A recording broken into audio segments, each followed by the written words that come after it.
સર્વ શ્રીમદ ભગવદ્ ગીતા પ્રેમી ભાઈ બહેનોને મારા જય યોગેશ્વર. આજ તારીખ 9/6/26ના રોજ ગીતા સૂત્ર વિડીયો નંબર 86 છે.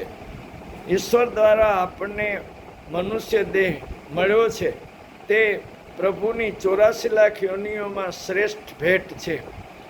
25 તત્વોનું બનેલું આ શરીર 5 મહાભૂત તત્વો એટલે પૃથ્વી, જળ, અગ્નિ, વાયુ ને આકાશ, 4 સૂક્ષ્મ તત્વો એટલે મન, બુદ્ધિ, અહંકાર અને ચિત્ત, વધારાના 5 જ્ઞાનેન્દ્રિયો એટલે આંખ, કાન, નાક, જીભ, ત્વચા, વત્તા 5 કર્મેન્દ્રિયો એટલે હાથ, પગ, મુખ, ઉપસ્થ અને ગુદા. આ ઉપરાંત 5 વિષયો એટલે કે શબ્દ, સ્પર્શ, રૂપ, રસ અને ગંધ. આમ 24 તત્વોથી ભૌતિક શરીર બનેલું છે.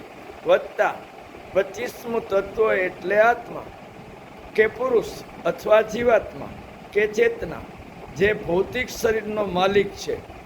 ગીતા અધ્યાય 13 અને શ્લોક 5 અને 6માં આ વિગતો દર્શાવી છે. આ 25 તત્વો સાથે જન્મ થયેલ બાળક પુનર્જન્મથી જ પ્રકૃતિ કે સ્વભાવ લઈને આવે છે. કુટુંબમાં તેનો ઉછેર થાય છે, સમાજમાં તેનું વ્યક્તિત્વ વિકસે છે અને આ રીતે 4 અવસ્થાઓમાંથી પસાર થાય છે. 1 બાળપણ, 2 યુવાની, 3 પ્રૌઢાવસ્થા અને 4 વૃદ્ધાવસ્થા.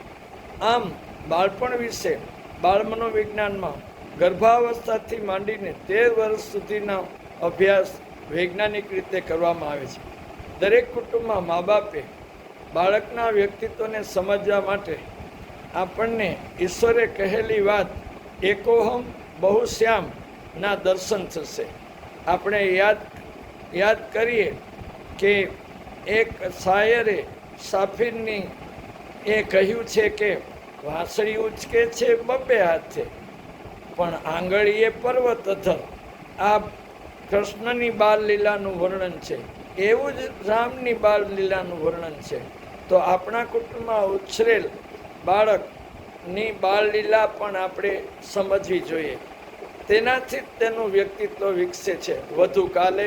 જય યોગેશ્વર.